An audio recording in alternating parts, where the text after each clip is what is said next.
my past may be checkered, but my storyline is very confusing, pointless, and I keep dragging it every single episode. Hey everybody, welcome to my channel. I am Raphael and I am here to review season 15, episode 6 of The Real Housewives Wanting to Choke Another Housewife of Atlanta. We start the episode off with a history of Kandi and Marlo's friendship over the years and how they first met. Then we get an interesting and maybe shady intro, not the current intro, but the intro from season 3 with Cynthia, Wig, Kandi in the middle, Sheree, and Phaedra at the end. I'm looking at it like, wait a minute. Something looks off with this. Somebody's missing in this picture. Who is it? Is it Deshawn? No, she was a one-hit wonder. Is it Lisa Wu? No, it wasn't her either. Is it Peter Thomas?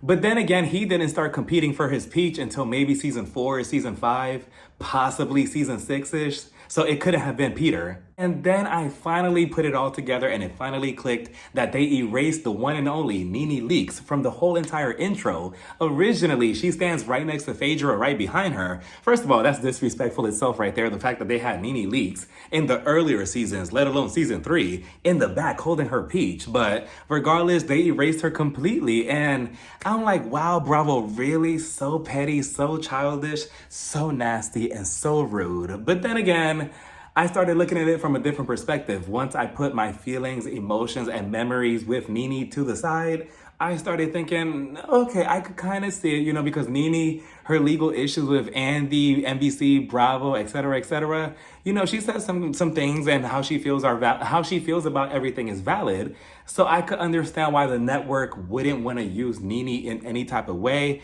But if that's the case, are you also not going to air any of the episodes with Nene in them on Bravo, like as reruns or anything for marathons? Because some of the episodes, if not most of the episodes that Nene has been a part of, they have been the most iconic episodes. So do the rules just apply for this episode? And then for streaming networks, like, streaming apps or whatever, are you also not going to upload the episodes with Nene on those? Like, it's just really unfortunate that this is what it has come down to, because Nene, to me personally, she put the Housewives on the map. Sorry, Orange County. Sorry, New York City. But Nene was the reason why the Housewives got so famous. And she's the most famous housewife. So it's just so sad that the way that this whole thing played out between her and the network and Andy. And she tweeted because people were sending her, all the screenshots of what was going on.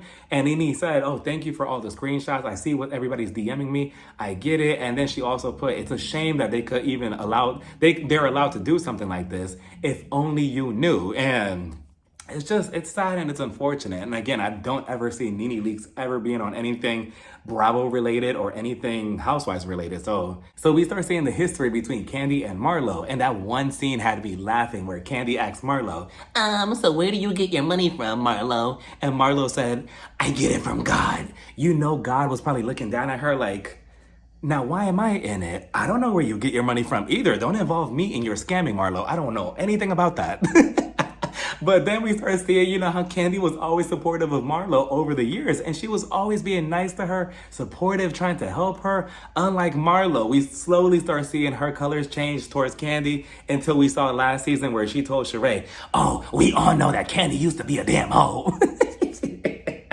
That scene still has me dying to this very day. But, then we see an uncut footage of like 2 seasons ago or whatever, where, the whole situation happened with Marlo and her nephew that she's been talking about for the past 100 episodes, and how Kandi, she was actually being supportive and understanding of it. And she did show emotion, something that Marlo said that she had nothing of, the past couple of episodes. And Kandi was being supportive. She was hugging her, saying that she feels for her. She understands her. Again, she was being supportive. So again, Marlo, I just don't understand. And again, Marlo, I said last episode, I love you, but I just don't understand, what is your end game with all of this? Like, what is it? Like, what's going on here? Like, what are you trying to get out of Kandi? Like, you keep saying that she's this, she's terrible, she gets away with this, that, and the third. Yet, we see in the footage, she was being understanding of you and she was trying to be supportive to you. Then we see Marlo getting drinks with her 2 managers, Ty and Justin. She's telling them that she doesn't know if she wants to put herself out there and date again because she's been so focused on kicking Michael and William out the house. She also lets us know that Courtney texted the whole cast in a group chat and invited them to some escape the room event that she has going on. And Marlo doesn't know how to feel about it because this is going to be the first time that they've been together face to face ever since Candace and Drew's concert, or at least Candace's concert. Drew, I don't know what that was. And now all of a sudden Marlo, she forgets everything that happened that night because she's telling them a whole different narrative than what we saw. She's telling them, you know what? It's just so annoying that everybody else in this group keeps thinking that I did something to Drew that night, that I went up to her and I yelled at her. I didn't do anything. I was sitting there and she was just being insensitive about my whole situation with my nephew. And Marlo has this pattern that I've noticed. It's just so convenient that she forgets everything that she did. She forgets everything that she said to somebody else, but yet she remembers everything that somebody else made her feel or that somebody said to her. She's quick to bring that up, but yet her actions, she doesn't remember anything at all. First, last week, she didn't remember Kenya, banging on her door. She never remembered that. She didn't remember this situation with Drew getting in her face and jumping at her to the point where now the security almost grabbed you. Like, you never remember anything that you did, Marlo. But again, you're so quick to bring up somebody else's faults. Interesting. And Ty, her manager, she was either trying to save her job or get a raise or both, because she was feeding Marlo everything she wanted to know. She told Marlo, you know what, Marlo, you're completely right. Honestly, you're the best peach holder on this show, to be honest with you. Without you, the ratings to this whole show will go down to 0. You are the show. You deserve center peach, and I can't wait to see your reunion look. You look amazing, by the way. Can I borrow those shoes? Can I get a raise? Like, she was telling Marlo everything. And Justin, the other manager, he's just sitting in the middle like, I don't want to say too much. I want to try out for Todd and Candy's next play. And then Marlo had the audacity to get upset that Candy uses this show, this platform, as a way to promote her business. Like, Marlo, what? If anything, you should be following in her footsteps and promote your La Archive business, because I'm pretty sure that you have clients, or client without the S. I'm pretty sure that you have clients for the La Archive that are just dying to rent out your clothes for some reason. Yet it's been like, 6 episodes and we haven't heard anything about that, let alone the house from last season. So also, everybody, I lost my voice this past weekend and it's just now somewhat kind of getting better. This past weekend, I sounded just like Natalie Nunn. I run LA. Baddie, shot o'clock. Let's get to the bag. And it didn't make it any better how I said a couple of reviews ago that I finally got tickets to see Mariah Carey, in live, in person, in concert at LA Pride. And this past weekend, it finally happened and I finally got to see her after trying to see her for so many years. This is my first time seeing Mariah Carey, and going into it, I expected, okay, I'll be completely fine with her singing 2 or 3 songs, maybe 5, that's it. Walking around the stage a couple of times, she could say hi, talk on the microphone and say hello for a second, and she could leave, and I'll be completely fine with that, right? But she blew my expectations out the water, and she gave us so much more. She gave me everything I expected plus so much more. She gave us basically every song that she ever made, basically. She interacted with us. She gave us jokes. Every now and then she would leave the stage to go put a different outfit on and come back out and still perform. Even halfway through her performance, she had people come out and do her hair and makeup as she was on the mic. And it was just really, really fun to see her. And I can't even put into words what I felt throughout the whole entire concert because, as it was happening, there were a couple of times where I really had to hold back my tears, and I didn't expect that type of emotional reaction to it. I wouldn't necessarily say that I'm a lamb, but I guess I'm close to it, because as she was performing, I don't know, my emotions got so worked up and everything that it was like 4 or 5 times where I had to stop myself from crying, especially the very last song that she performed. It was Hero, and I'm not really too much of a fan of that song at all, but it was something about her performing it in person and seeing her perform it in front of me that had my emotions all worked up in the best way possible, though. And yeah, it was just a beautiful, beautiful experience. And, my voice, obviously, I should not have been singing as loud or screaming as loud, especially going into the whole concert. My voice was already a little iffy, but you should have seen how I sounded, or you should have heard how I sounded this past Saturday. Like, I sounded crazy, but, it's slowly healing. It's still here and there, but You know, if anything, I kind of like the raspiness that I had this past weekend because it sounded a little seductive. Like, do you ever wonder who's fucking your man? Then we head over to Sonya's house and she's in the kitchen with her son Deuce, her mom, and her sister Shari and her children. There's some tension between both sisters because obviously Shari, she's not too happy about the fact that her and her family have to get the hell out the house because Ross wants his own space with his family. And speaking of Ross, where are you?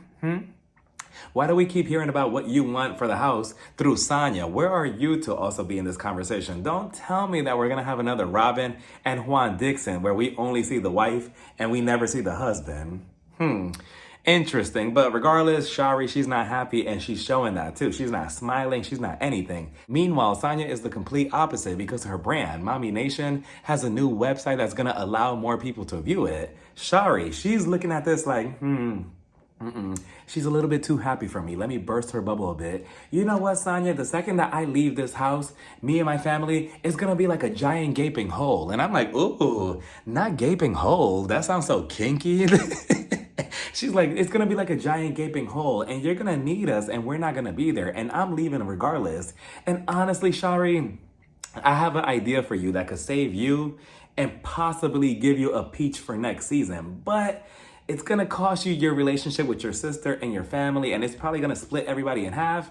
But if it's worth it in the end for you, you know, just hear me out. You know, it's not the most ethical, but hear me out regardless. You should message a producer on the show and tell them that you have some type of dirt on Sonya. You know, obviously you're her sister, so I'm pretty sure that you know something about her that we don't. And tell them that in exchange for that information for next season, you know, you'll get a peach and a Bravo check and you'll be willing to talk about it. And then boom, your sister Sonya, she has a storyline and she has a reason to stay onto the show for next season. And she also gets a Bravo check. You also get a Bravo check and you also become an official cast member along with your sister. What do we think? Again, it's not the most ethical decision, but you know, it's something. Let's work with something.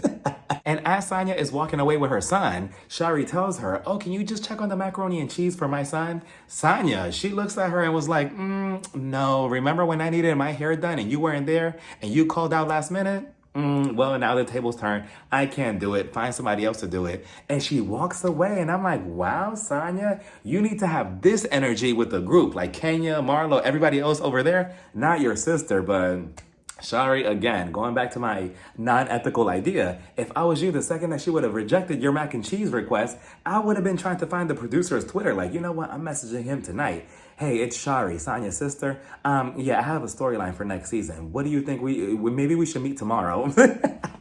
We then see Kenya and her friend Akila show up to the location where Kenya wants to open up Kenya Moore Salon. And I really like the idea. I see the vision that she's going with the location, with the high ceilings, the space, and how she was trying to layer everything out. And honestly, Kenya, you should have another idea for the weekends, like karaoke night. You know, you could have a marching band and they could sing Kenya Moore Hair Salon. Like, it could be such a good hit, but her and Akila, they sit down to talk about what Kenya's been up to. She says that she's still dating RHOA, except it's almost like a long distance relationship because he's always doing something job related, in a meeting, on a plane, doing something but spending time with her. And she doesn't want to end up in the same situation that she did with Mark. That was a long distance thing. And look, she married him and she doesn't want to go down that route. So Kenya, red flag, red flag, red flag, you know, avoid. But her and Akila, they sit down to talk about Marlo and what's going on with that. And, you know, she says everything I just said about Marlo 2 seconds ago in this review. How Marlo, again, she always forgets everything that she did to other people. And she always wants somebody else to take account for her actions. And Kenya was willing to be cordial to her for the show. But Marlo, she obviously blew that last episode where she kept banging on the door and she scared Brooklyn. And then she goes on to tell Akila, you know what, Akila, Marlo, she has this very mysterious past. You know, she went to jail, she did this, she got into a fight, she slashed this girl's face. Akila, she's looking at Kenya like, you know what, it's better that I didn't get a peach this season. Like, who am I surrounding myself with? Like, Kenya, if you're going to say all of that, you know, at least slide it into the conversation very smoothly. Don't just put it all out there like that. Then we head over to Chateau Sheree, and she's having her son Cairo, his girlfriend, and their new baby, Mecca, come on over. They start doing some activity with the baby. Sheree's holding her, and I'm not really sure what the activity was for a second. For a second, I actually thought that they were having the baby make some type of Chipotle burrito. With the aluminum foil around the plate. I'm like, what is going on here? Like, can I get some extra rice and some beans? But I think it was kind of like a handprint thing with paint, something like that, to put up on the wall. I don't know. But Sheree, she starts getting emotional in the confessional, and she starts crying because she feels that Cairo, her son, is probably going to be a good father from what she sees so far. And I'm assuming that it hits her 10 times harder because she probably doesn't want Cairo to be anything like Bob, because Bob, he was trash, and she's seeing potential in her son to be the complete opposite. We're going to fast forward to Courtney's event because my throat is hurting and I can't keep talking. So we get to her escape the room event. Drew's there. She's with Moneta and Courtney, and she's anticipating Marlo because this is going to be the first time that she sees her face to face ever since Marlo blew up at her a couple of episodes ago. So Marlo shows up, and of course, Marlo pretends like nothing ever happened between them. She's like, oh, how's everybody doing? How are you, Drew? How's everything? I'm so excited to be playing the Escape the Room event. I'm so excited. So then Kenya, she shows up with Sonya, and Kenya, Kenya just seems so out of place with this cast, or at least this episode. I mean, I kind of hinted at it last week when Candy wasn't on the episode. It seemed like she's just there, and she doesn't really have any type of friendship with anybody besides Moneta, kind of. But even that is just, she's just there. But Kenya, this episode specifically, it clarified everything I was feeling last episode about Candy needing to be the glue of this group. And Kenya, she can't survive this group without her because she's literally just standing there in the background like, hey. And Kenya, she's not a background bitch. Like, she's just not. And then we see no. And in this corner, we see Candy. Candy's walking up. She's dressed in all black with a sweater, sweatpants, and sneakers. And I'm like, wow, Candy, she came prepared just in case. But the only thing I would have told her is maybe put on a hat because, people love to grip the hair. But other than that, she came prepared. She's coming in. She's upset already because, earlier in the episode, her and Kenya, they talked on the phone. And Kenya, she filled her in on how Marlo, she's basically spreading a bunch of bullshit about everything that's going on with her, Candy, the restaurant, her nephew, blah, blah, blah. And, not to sound insensitive about that whole situation, because I do feel for the family, but I just feel like Marlo is really trying to exploit that situation and make it something that it's not. I'm not even sure for what reason. Like, I just don't understand what Marlo is doing. Like, I'm trying to understand it. Candy gets there already. Again, she's upset. She's sitting down. Marlo's like, oh, we're going to have such a good time. We're all going to get along. Candy, she whispers over to Drew, not today, Satan, not today. So then she tells Marlo, Marlo, can you just come on over to the side real quick? I need to talk to you about something about your nephew and my restaurant, something about that. So Marlo was just like, oh, yeah, of course. Me, you, and Drew, let's go over there and talk. And I'm like, okay, here we go. In this corner, we have Marlo Hampton, and in this corner, we have Drew and Candy. So Marlo, she starts explaining everything to Candy, like, look, Candy, the thing is that my nephew, he used to work for your restaurant, but then that whole situation happened, and it just seemed like you never really cared about it at all. And again, I'm trying to understand what Marlo is trying to get at, and I'm coming out with a blank. Like, you're upset that people are not using the word shooting or using the proper terms when talking about Candy, and you feel that people handle Candy as if she's some type of baby. Like, they need to nurture her when talking to her. Like, oh, look, Candy, we're going to talk about this, okay? Is that okay? But with you, it's like, oh, no, she has mugshots. She slashed the girl in her face. She has sugar daddy. She takes people's credit cards like it's nothing. And the difference between you and Candy is that at least with Candy respects people, and she never goes below the belt with anybody. Even if she gets into it with somebody, she keeps it very level-headed. She's respectable to everybody. She's nice to everybody. And again, she has her boundaries and she never crosses it with other people. You, on the other hand, as much as I love you and I love what you bring onto the show over the years, you do not keep the same respect to other people. The second that anybody pisses you off, what do? You hit them right below the belt. And if that's your way of reacting to people coming at you, then it is what it is. But don't expect people to have that that same respect that they have for Kandi towards you, because some things that you say are unforgivable. Like the thing that you said to Kenya seasons ago about her mother not loving her. And I'm shocked that Kenya would even attempt to be cordial with you, let alone look in your direction, because some of the things that people say or do in life, they're not so easily forgivable. And you can't just, sweep it underneath the rug with oh, I'm sorry I said that. Let's be besties again. It does not work like that, Marlo, especially when your pattern is obviously repeating itself over and over and over. And your excuse is always, oh, I forgot. I don't remember that. When we clearly have your behavior on camera. For example, you don't remember ever banging on Kenya's door. Yet we saw what happened with that. And you don't care that Brooklyn was in there. She was probably like, oh, I'm scared. What's going on? Who's banging on the door? Then you don't remember slamming the door in Moneta's face when we have proof of that as well. And then you jumping at Drew in her face and getting upset with her for not using the proper terms on Kandi. And now your excuse is always, oh, I forgot. I don't remember. I'm working on my life coach Sharon. She's guiding me through this whole situation. I mean, it's good that you're getting help, but at the same time, what's the point of, getting a coach or a therapist if you're constantly doing the same terrible behavior that you're trying to fix? So, and it's a shame that she keeps coming at Kandi over and over and over again. And she wants her to take ownership of something that had nothing to do with her, let alone at her restaurant. I'm thinking that it happened at her restaurant, but it didn't. The only connection is that he used to work for Kandi for a small period of time. And again, like I said in one of my reviews, just because you used to work at a job 20 years ago and something happens to your life 40 years later, does that mean that that job from 20 years ago, they have to send you like a note or something saying, oh, I'm sorry that, you had a bad day or whatever? No, again, it's just, I don't get what Marlo's end game with this whole situation. I wish that production could step in and say, Marlo, you need to stop. Like, you really need to cut it out. Again, like I said, Marlo, she has a lot of fault in this, but production also as well for letting this whole thing drag out for this long. Like, it's never that serious.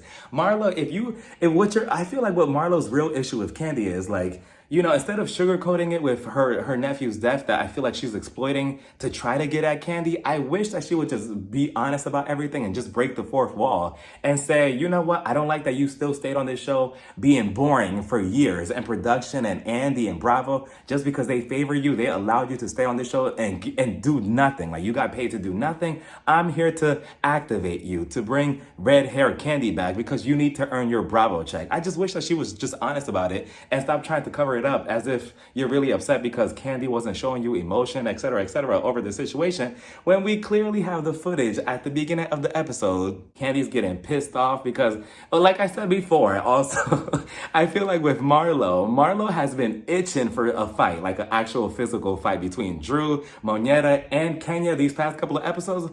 I feel like she constantly is pushing buttons at people to try to get some type of reaction, or at least that's what it looks like. Marlo, do you want to fight with Kandi? Like, Kandi, she's getting agitated with her, and she's like, look, Marlo, your nephew had nothing to do with me at all. Like, it had nothing to do with me. I mean, yeah, he worked for me, but you keep lying on my name. You keep trying to throw dirt on my restaurant and my businesses, and I don't appreciate that. So they keep getting closer to each other. Drew's in the middle, like, I wonder what's gonna be my next song.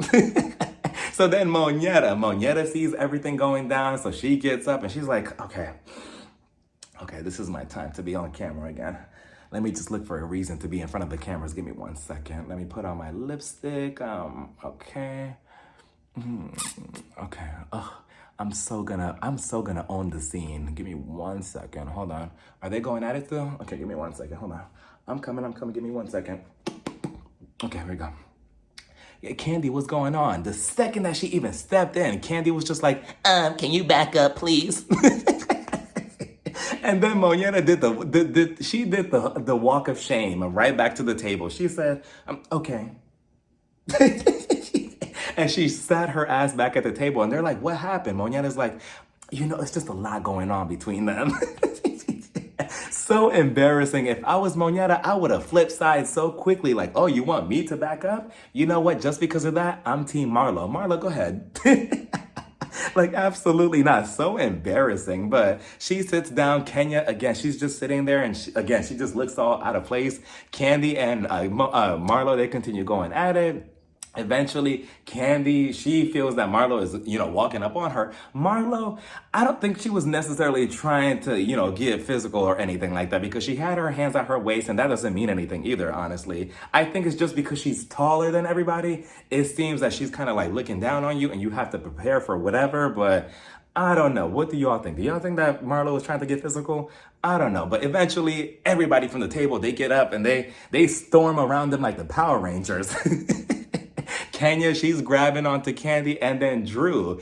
Drew was so annoying because Drew was just like, oh, she's being so aggressive, so aggressive. She's just so aggressive. Marlo is aggressive. Marlo Hampton is aggressive. Why are you so aggressive? And I'm like, okay, Drew, we get it. If you think that she's aggressive, okay, fine. Relax, though. Like, she just kept throwing around aggressive, aggressive, aggressive. If she's aggressive, then what is Candy?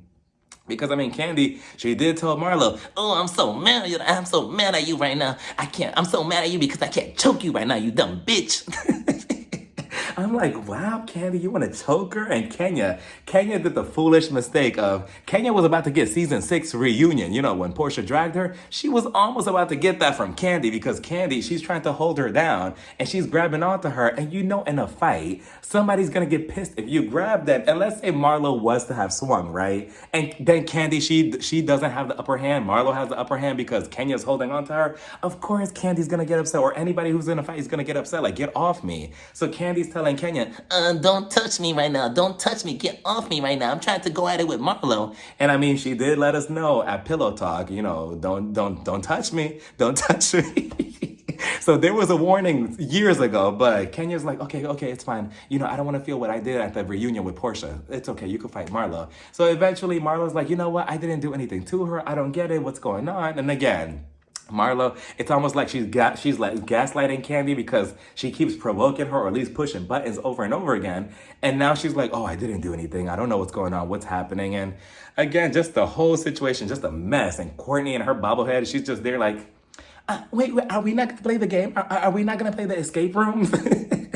So they eventually drag Candy out into the parking lot. They're trying to, relax her and everything. She's like really hot right now. She's upset, rightfully so. I mean, again, Marlo is just dragging this whole situation, and it's a shame. It's a shame that Candy even has to go low with you because Candy does not want to do that. She has defended you and said, oh, people always throw the mugshots in her face, and she's a sweet person. And now it's almost like you're making her go below the belt with you because that's what you're doing with her. And where is Marlo's end game? Like I keep asking, I don't know. So outside, Candy's trying to relax, saying, I don't get why Marlo is bringing up this whole situation now, 2-3 years later. When it happened, she was completely fine with me. We talked about whatever, and now all of a sudden she's triggered. Marlo's excuse is, oh, trauma could come in different ways, and that's reasonable, that's understandable. But for this situation, Marlo, it just sounds like a bunch of bullshit, and you're just looking for a reason to be upset about something, or I don't know. If somebody please tries to connect the dots, please try to explain it to me because I don't get Marlo. I don't get it. And, Candy, she drives off. She's pissed off, and that's that. Kenya and Drew, they're in the parking lot being lame, saying, oh, Marlo's aggressive, blah, blah, blah, pretending to be fighting and stuff. Drew, she's like, oh, we're from Chicago. We don't use the word shooting. Again, if somebody's from Chicago, please confirm that or debunk that, something. Kenya, she's pretending to fight of what she would have done with Marlo. And I'm like, now, Kenya, please. Like, I love you, Kenya, but please, let's pull it back a little bit. So that was that. And, just between me and you, who do you think will win in a fight between Candy and Marlo? I mean, Marlo has the height, but I feel like Candy will be fast. But Marlo, she's unpredictable, so I don't know. She also slipped up because she says, oh, if Drew would have touched me or pushed me down to the ground, I would have just stayed there. Obviously, Marlo, she's probably like, oh, I'll sue Candy for all her money that she's worth if she was to touch me. So I feel like that's why she kept getting closer to her. Because realistically, if Candy hits her, Candy, she's gonna get in trouble or she's gonna have to owe some type of money to Marlo. And Marlo, I mean, if it's the other way around, what is Marlo gonna give to Candy? Some of her little archive pieces? So Marlo, I see what you're doing. You're not slick, but Marlo, just come on now. Like, I love you. It's just you also need to pull it back and kind of readjust, and production needs to have a talk with this whole entire cast, specifically Marlo. They need to talk to Marlo and tell her, like, look, you need to calm the fuck down. Like, we appreciate you bringing what you do to the show, but you need to, like, stop with this, whatever you're doing with your nephew's death and trying to put it on Candy, because it's not making sense. And it's not making sense to the audience. At least not to me. I'm trying to understand, but I can't. So that's that. Eventually, Kenya, she also leaves. They do play the escape the game, escape the night, or escape the whatever, the escape room, right? They went in there and they played the game, and we only got like a couple of seconds of the scene. And that was that. But I don't know. Marlo, this episode, oof, especially with the flashback at the beginning of the episode, it just didn't do her any favors. And it's just, I'm curious to see, when is this finally going to end? Candy, on her speak on it, she says that the reunion date is set and that they have a certain color already picked out. So I'm curious to see what that's about. And she says that usually she tries to play nice with people, but at the reunion, she's just going all out. So Marlo, Sheree, and you two, like, oof, it's about to be ugly, but we'll find out what happens. But let me know what you all thought about this whole episode down in the comments. And again, I'm so sorry for my voice, or, if I'm a little off or whatever, it's literally because of my voice and I can't really talk too much and it's hurting right now. So I'm gonna go drink some hot coffee or something hot to warm up my mouth. Pause. But let me know what you all thought about this episode down in the comments. Bye, everybody. Mwah.